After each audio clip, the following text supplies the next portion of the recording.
our guest host for the next hour is Warren Buffett. He's the Berkshire Hathaway chairman and CEO. And Mr. Buffett, thank you for joining us this morning. It's a real pleasure. Did you hear this conversation about Goldman Sachs? I did, yeah. Now, Goldman obviously was one of the huge headlines here this weekend. There are right now the SEC considering these charges and a lot of concern about whether Goldman not only followed the letter of the law but the spirit of the law. What do you think? Well, from everything I've seen of the Abacus transaction, which is the one that the SEC put out the complaint on, I do not see a problem with that transaction.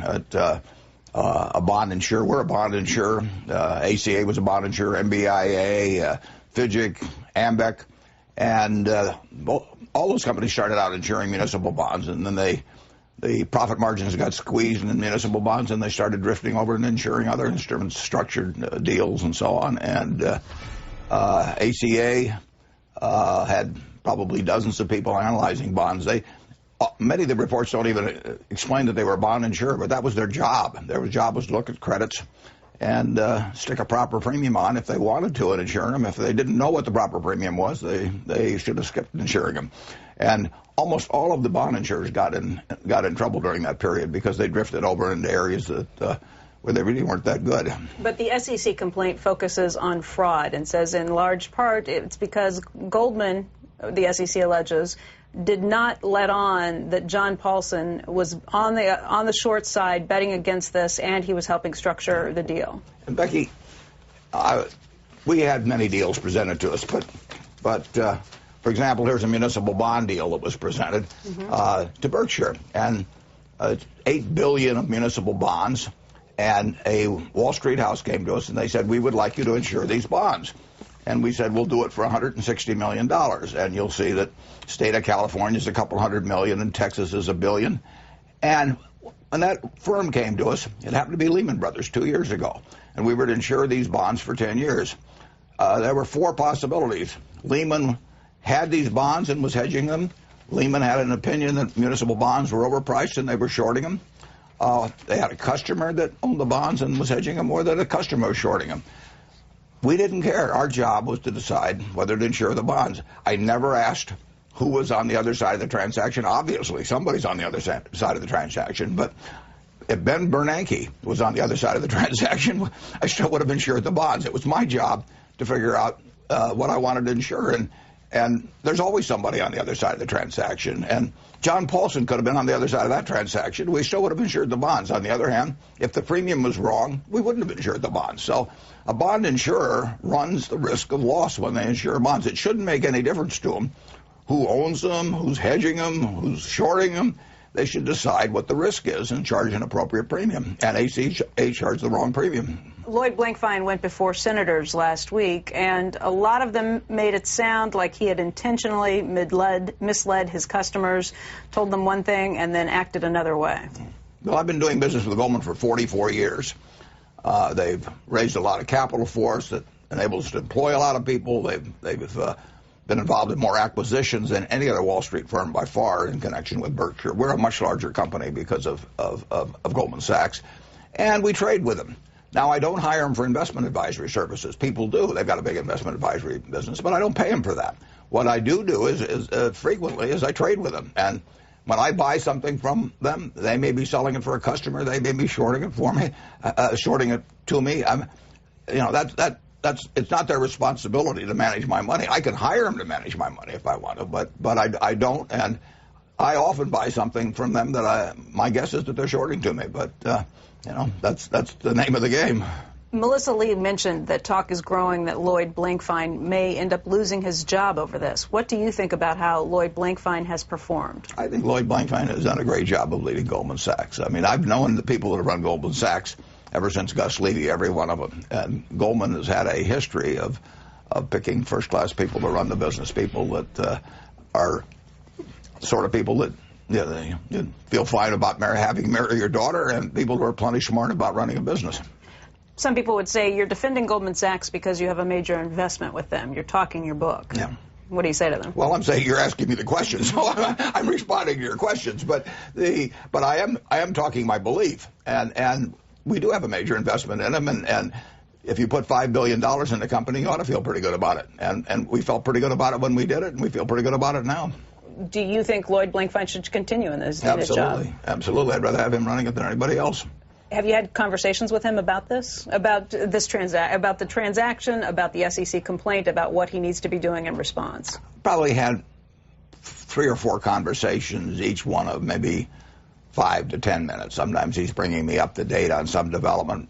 He's asked me whether I've got any great ideas on this in terms of how to handle essentially what is a tsunami of press opinion. But I've had no conversation with him in any way about him stepping down. And if he asked me, which he hasn't, I would say, by all means, stay.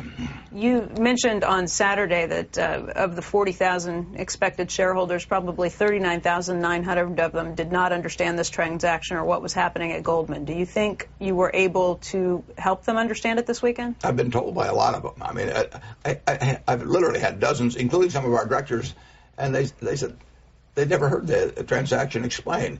ABN AMRO actually is the one that ended up paying the dollars out. ABN AMRO, now part of Royal Bank of Scotland, they paid out $900 million or close to it, and they got paid. They paid out because they were a credit guarantor of ACA, and they took on that risk. We sometimes guarantee the credit of other people. ABN AMRO it's in the SEC complaint, they got paid 17 basis points. That's about $1.6 million to guarantee $900 million of credit. If ACA hadn't gotten in trouble, they would have pocketed $1.6 million and felt like they'd made a good deal. But sometimes banks lose money guaranteeing credit, and sometimes they don't. ABN AMRO lost that money. ACA originally lost the money because they wrote bond insurance on something that they didn't understand very well. But bear in mind, MBIA was writing insurance like that at the time. Ambec was writing insurance like that at the time. FSA was writing insurance like that at the time. And all of them lost money on it. I mean, the housing situation in February of 2008 looked a lot different than the housing situation a year earlier, and many people were wrong, including Fannie Mae, Freddie Mac, companies with huge involvements with the society, managed by Congress essentially through an agency that had 200 people overseeing them, and they were the biggest losers of all. So, a lot of people were wrong about housing. Do you think this is a situation where it's some big banks that made some bad bets and now it's sour grapes? Well, big banks made bad bets, and lots of people made bad bets. The American people made a bad bet on housing. I mean, at the peak, housing was worth $22 billion, and people thought housing could do nothing but go up, and everybody virtually believed it. I mean, I believed it. People in my block believed it. Rating agencies believed it. Freddie and Fannie believed it. Congress believed it. Wall Street believed it. Mortgage bankers believed it. Housing had kept going up and up and up. So they built these models in their minds. They might not have thought of them as models, but they basically didn't think housing prices could get cracked a lot. And when they did get cracked, a lot of people looked awfully foolish, and a lot of people lost money. Do you think we have, I guess the biggest problem with the Goldman situation, with that Abacus deal, is that the taxpayers eventually ended up paying for it, because ABN AMRO may have made the bad bet, but essentially at one point between that and ACA, it was soaked up by taxpayer dollars, and that's what has people so angry. Well, the biggest taxpayer loss, so apparently, is at Freddie and Fannie, and they were supervised by Congress, and as a matter of fact, they reported to Sarbanes and Oxley of all the ultimate irony. So that's where the big money was lost, but. Banks are going to lose money on loans and guaranteeing credits. They make decisions that sometimes are wrong initially, and sometimes events make them wrong as they turn out. But this transaction was not unique in any way. A lot of people bet on the bullish side of housing. There weren't many people on the bearish side. And John Paulson was not regarded as a genius in 2007. But if John Paulson came to me with a deal today to insure, I would look at what I was being asked to insure, and if I thought I understood it, I would quote him a price, and if he took it, he'd have an insurance policy. I don't worry about doing business with John Paulson. Okay. Joe, you've got a question as well? Just listening to Warren. Hi, Warren. Thank you for joining us today.